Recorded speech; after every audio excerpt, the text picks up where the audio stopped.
Also, I should note that no unvaccinated player will be able to play in Toronto either. Stephen A., Yeah. how does this make Judge look? Well, to me, first of all, he's got to be responsible. He's 29 years of age. He's looking for a new contract. If I'm the Yankees, you ain't getting paid until you get vaccinated, to be quite honest with you. Because if I don't know whether or not you can play, why should I pay you? Just practical, just a pragmatic approach to it. Having said all of that, I want to use this as an opportunity once again to call out the utter stupidity of the city of New York. Mayor Eric Adams, you got to step up. And I'm not talking about a play. I'm not talking about Kyrie. I'm not talking about Aaron Judge. I'm saying it has to make sense. It's not acceptable that the rule is the rule, so follow it, and that's it, without you getting pushback if the rule makes no damn sense. In the Barclays Center, you have people who could come in there unvaccinated. So if they could come in there unvaccinated and sit in the stands unvaccinated, and you've lifted the mandate everywhere else, including in public schools, by the way, okay, K through 12, then why the hell can't a player play, particularly when visiting players can come and play in the Barclays Center? That's with Kyrie. With Aaron Judge, the stupidity reaches enormous levels. I'm not talking about him. I'm talking about the mandate. Here's why, doggy. Yankee Stadium is not an indoor facility. All right. It's outdoors. 100%. It's outdoors. Yep. Okay, I mean, there's air everywhere. You understand? There's planes flying over you, for crying out loud. There's smog hovering over the Bronx in Yankee Stadium. The D train is rolling by. You understand? People can get on the D train together, but they can't stay. They can come into Yankee Stadium. What are you talking about? And then this is baseball. I mean, talk about social distancing.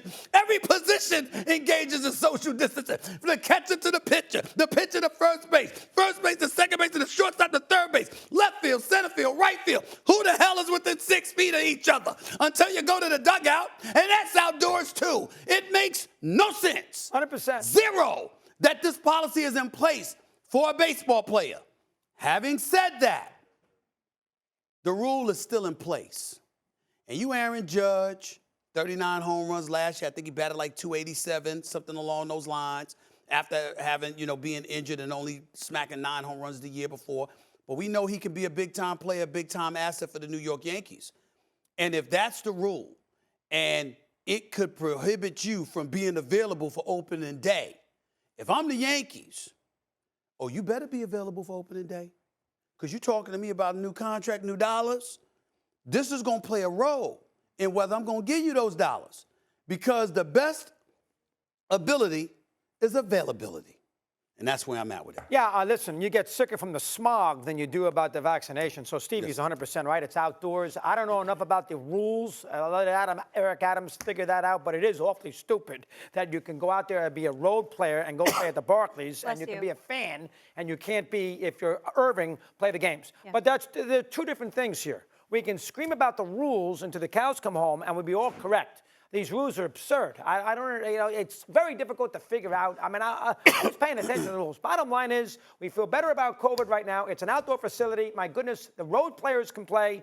Let them go out there and play the game. So that's the one thing that him and I, Stephen and I, are 100% in agreement with.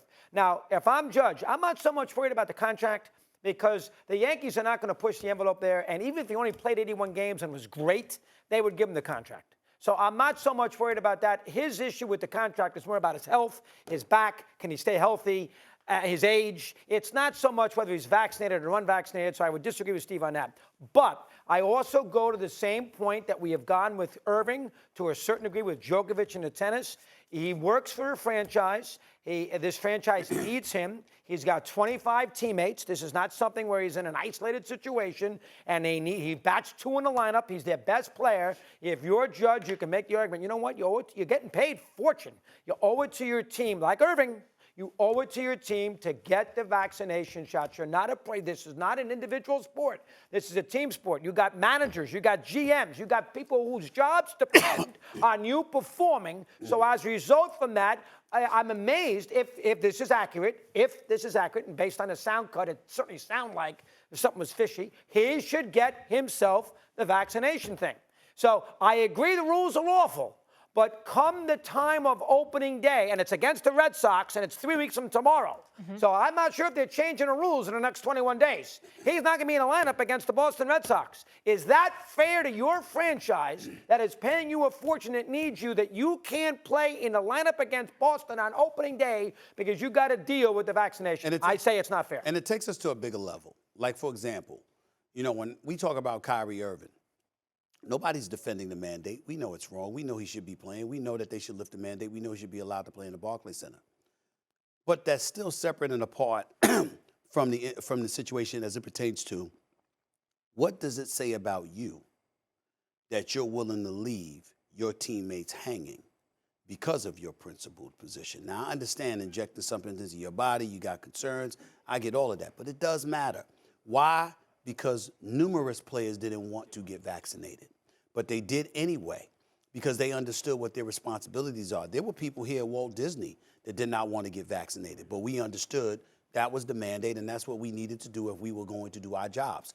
Corporations and companies across this country and across this globe have similar mandates. It is what it is.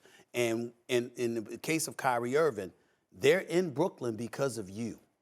You wanted everybody to come to Brooklyn. They're there, okay? And so because they're there, even though they had their reservations about the vaccine, they said, yo, we need to do this, okay? Same thing with everybody else. And so Aaron Judge, it's applicable to him as well.